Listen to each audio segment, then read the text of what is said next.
పొద్దున్నే పేపర్ తెరిస్తే 15 లక్షల కొత్త పెన్షన్లు, 60 ఏళ్ళు దాటిన వారికి, 50 ఏళ్ళు దాటిన బీసీ ఎస్సీ ఎస్టీలకు ఛాన్స్ అంటూ ప్రధాన వార్తలు.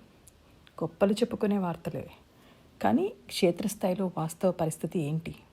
మేము గ్రామదీప్ ట్రస్ట్గా గ్రామాల్లో పనిచేస్తూ ప్రతిరోజు వాస్తవ పరిస్థితిని కళ్ళారా చూస్తూ తెలియచేస్తున్న మాటలివి.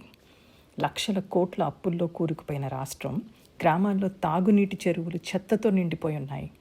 పారిశుద్ధ్యం లేదు, ప్రజారోగ్యం అస్తవ్యస్తం, సాగునీటికి నీరు లేక వేల ఎకరాల్లో రైతుల పంటలు ఎండిపోవటం కూడా చూసాం. ఏలూరు గోదావరి కాలువ నిర్వహణకు కనీస నిధులు లేవు.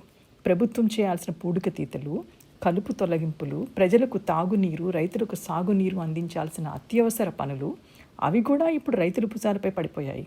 నీటి సంఘాలకు ఎన్నికైన రైతులు తమ సొంత డబ్బులు, లక్షలు కాదు కోట్లు ఖర్చు పెట్టి రాత్రింబవళ్ళు కష్టపడి పనులు చేస్తున్నారు. కానీ వారికి సంవత్సర కాలానికి పైగా ఖర్చు చేసిన డబ్బులు తిరిగి వస్తాయా? ఎప్పుడు వస్తాయి? అసలు వస్తాయా అనే అనిశ్చితిలో మానసిక ఒత్తిడితో కృంగిపోతున్నారు. ఒకవైపు ఇలా నిజాయితీగా అభివృద్ధికి పనిచేసేవారు బాధపడుతుంటే, మరోవైపు గ్రామాల్లో పని చేయకుండానే పిక్నిక్ వెళ్ళొచ్చినట్లుగా రోజులు గడిపేస్తూ నకిలీ ఉపాధి హామీ ఖాతాల్లో కోట్ల రూపాయలు జమ అవుతూ, పంట బోధుల పూడికతీత వంటి పనులకు ఉపాధి హామీలో కోట్లు వెచ్చించామంటూ చెప్తూ ఏ మాత్రం పని చేయకుండానే ఎలాంటి అర్హత లేని వారి ఖాతాల్లోకి డబ్బులు వెదజల్లుతుంది ప్రభుత్వం. మళ్ళీ ఆ పని భారం పడుతుంది రైతుల మీదే. కోట్లు ఖర్చు అవుతున్నా అభివృద్ధికి నోచుకోక గ్రామాలు అతలాకుతలం. ఇలా పని చేయని వారికి కోట్ల రూపాయలు వెదజల్లుతూ, ప్రజల ప్రాణాధారమైన నీటి వ్యవస్థను నిర్లక్ష్యం చేస్తూ, నీటి సంఘాలకు ఎన్నికైన రైతులు సొంత జేబుల్లో నుండి లక్షలు కోట్లు ఖర్చు పెట్టాలా? అవసరం ఉన్న వృద్ధులకు, నిజంగా అవసరమైన వారికి సహాయం చేయటం తప్పు కాదు. కానీ పని చేయగలిగే సమాజాన్ని పూర్తిగా ఉచితాలపై ఆధారపడేలా చేయటం ప్రమాదకరం. ఎంత పని చేసావు కంటే ఎంత స్కీమ్ వస్తుంది అనే ఆలోచన పెరుగుతుంది. నిజాయితీగా అభివృద్ధికి పనిచేసే వారిని ప్రోత్సహించాల్సిన ప్రభుత్వం, అర్హత లేని పని చేయని సోమరిపోతులను, నకిలీ ఖాతాలను పెంచి పోషిస్తూ ప్రోత్సహించడం అస్సలు ఆమోదయోగం కాదు. ప్రజలను చేతులు చాచే స్థితిలో ఉంచటం కాదు, తమ కాళ్లపై తాము నిలబడేలా చేయటం ప్రభుత్వ బాధ్యత. ప్రజాధనం అంటే రాజకీయాల కోసం పంచే డబ్బు కాదు, ప్రజల ప్రాణాధార అవసరాలకు ఖర్చు చేయాల్సిన పవిత్ర నిధి.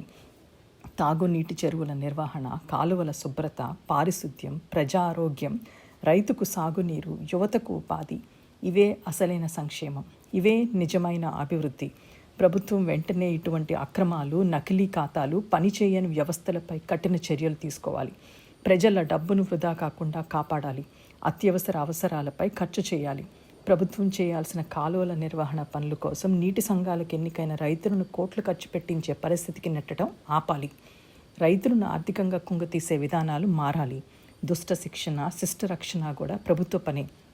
పనిచేసేవాడికి గౌరవం, రైతుకు రక్షణ, ప్రజలకు నీరు, గ్రామాలకు పారిశుద్ధ్యం, ఇవే నిజమైన సంక్షేమం, ఇవే నిజమైన ప్రజాపాలన.